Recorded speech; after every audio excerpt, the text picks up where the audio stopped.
I started to put on my coat to prepare to visit my deceased grandfather. My mother insisted that I go with me, so I didn't mind, and I waited for her until she got dressed, and then we went out. The weather was like snow, as I felt that I had entered the fridge freezer as soon as I came out of the door, but I continued on my way. As for my mother, I think that she went with me just to check on me. She treats me like a child, even though I am a young man now. We continued walking through the trees of the village until we reached the cemetery. The family cemetery was in a secluded place from the rest, surrounded by a high wall. The cemetery door was closed, so I went to the cemetery guard, and he actually gave me the key, and I opened the cemetery door, which overlooked all the families' tombs. As soon as the door was opened, I entered through the door, and in front of me many cemeteries, all of them with a family. My mother told me that she would return the key to the guard and then return. I did not care and went to my grandfather's cemetery to pray for him. I finished praying and my mother is not back yet. I looked at the door of the tomb while I was inside, trying to see what was behind the door, but the fog was thick and I could not see, so I decided to go out and see where my mother was. I took my steps towards the exit, but suddenly the cemetery door closed due to the intensity of the wind. I ran to the door and started to bang on it hard, but to no avail. I kept clicking for so long that my hands almost bled and there was no answer. I sat in the corner of the cemetery and countless dead people around me. I started thinking how to get out of here, especially as the time is approaching sunset, so it is impossible for me to spend the night here. There was no solution but to jump off the fence, but the fence was very high and needed stairs to climb. And since there were no stairs, I decided to climb it anyway. No, it matters that you fell and broke.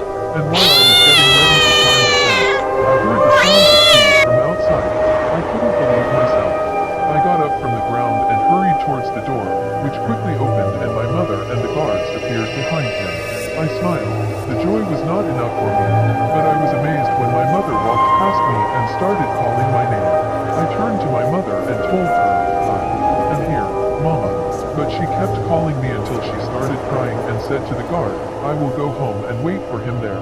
My mother went out with her, and I was all the way walking next to her trying to talk to her, but she did not see me or hear me, and the strangest thing was that anyone who met her on the street would ask her why she was crying and she would reply that I was lost.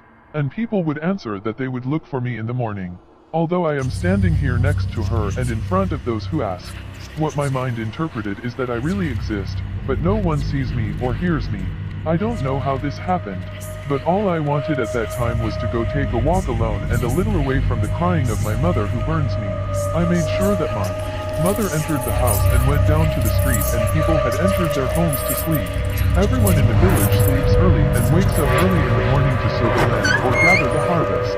I was walking and I didn't know where I was going. Thoughts fill my mind and I want to arrange them so that I know how to act. While I was walking by the village lake, I found an old woman. She bent back, dressed in old and cut clothes, and he was walking very slowly. I laughed and said out loud, what makes this old man not sleep at this late hour? The old man turned and looked into my eyes. I froze and my heart almost stopped, and I said to him with my hands trembling, do you see me? He answered in a calm and thick voice, everyone will see you with the third eye.